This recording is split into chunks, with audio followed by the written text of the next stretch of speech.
안녕하세요. 닉입니다. 반갑습니다. 오늘은 셀 수 없는 명사의 복수 표현은 어떻게 할까? 정확히는 불가산 명사뿐만이 아니라 불규칙 복수형이라든지 이런 것들에 대한 내용도 같이 포함이 되어 있는데요.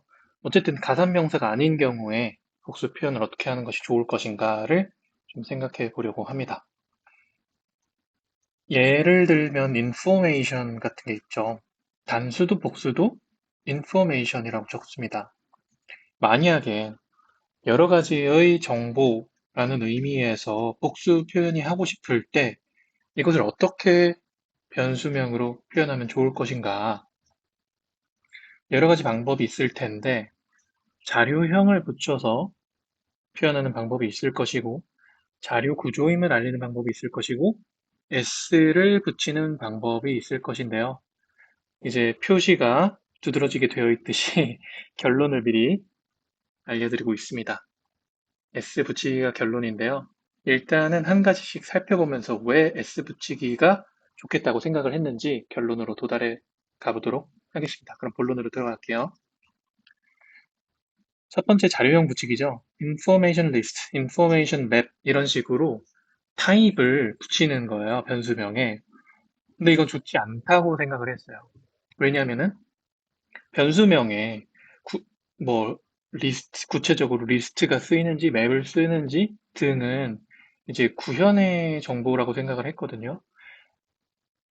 물론 엄밀히 따지자면 이 변수명을 적는 곳에 타입까지도 적게 되어 있으니까 그렇게까지 까다롭게 굴 일이야? 라고 생각이 들 수도 있지만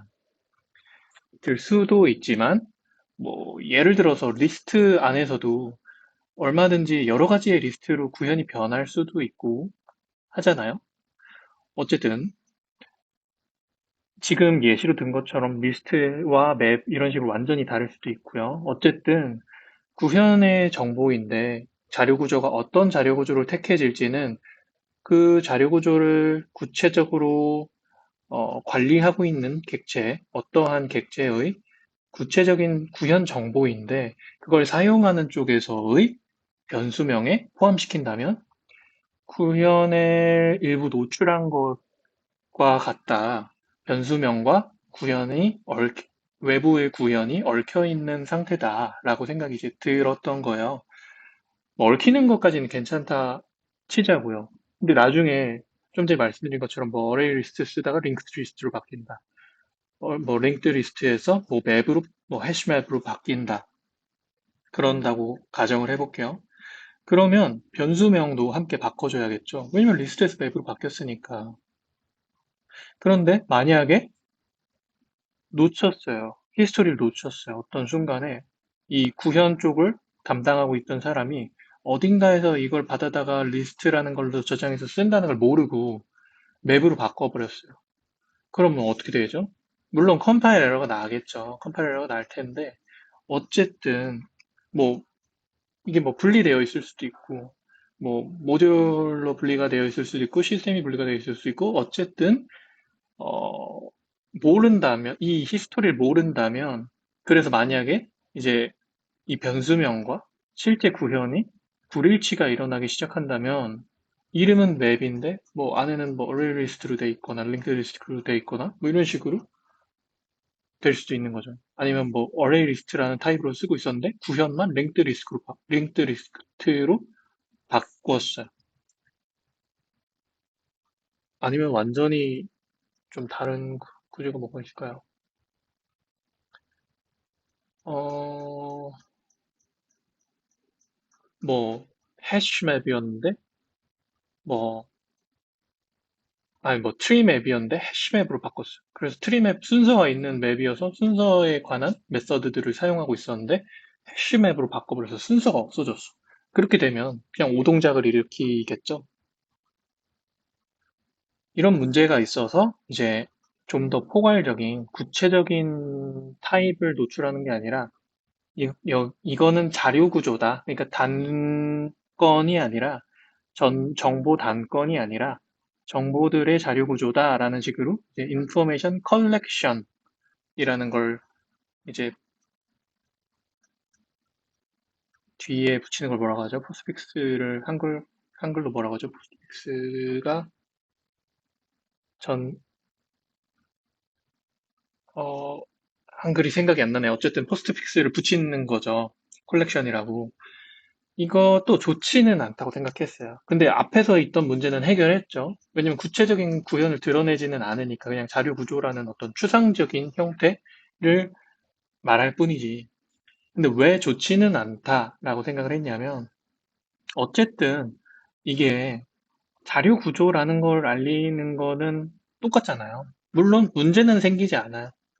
뭐 맵도 리스트도 뭐 다 자료 구조라는 카테고리 안에 포함되어 있으니까 그러니까 문제가 되진 않죠.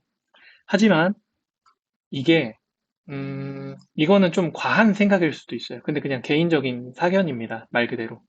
뭐 이 영상들 제가 만드는 영상들 모두가 생각 공유라는 카테고리 안에 있는 모든 얘기들이 다 그냥 제 생각일 뿐이니까요. 네, 제 생각을 그냥 말해보면 아 타입을 변수명에 넣어도 좋구나 이렇게 해석될까봐 이런 사례를 남겨놓기가 그냥 싫은 거죠.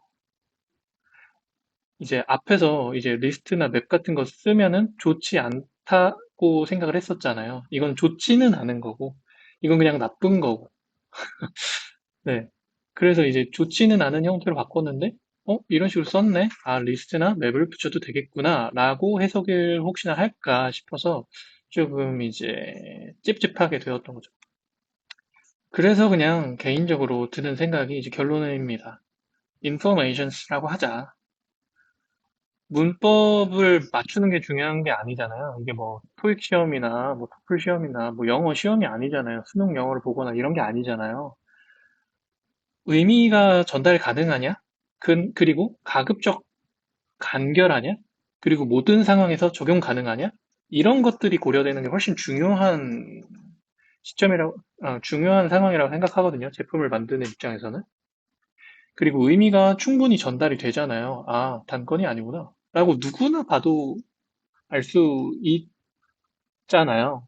뭐, 현지인이 보면 오히려 헷갈릴지도 모르겠네요. 아, S는 뭐 오타로 붙였나? 이렇게 생각할 수도 있겠네요. 근데, 어, 제가 생각하기에는 전달이 된다고 생각을 하거든요. informations라고 하면.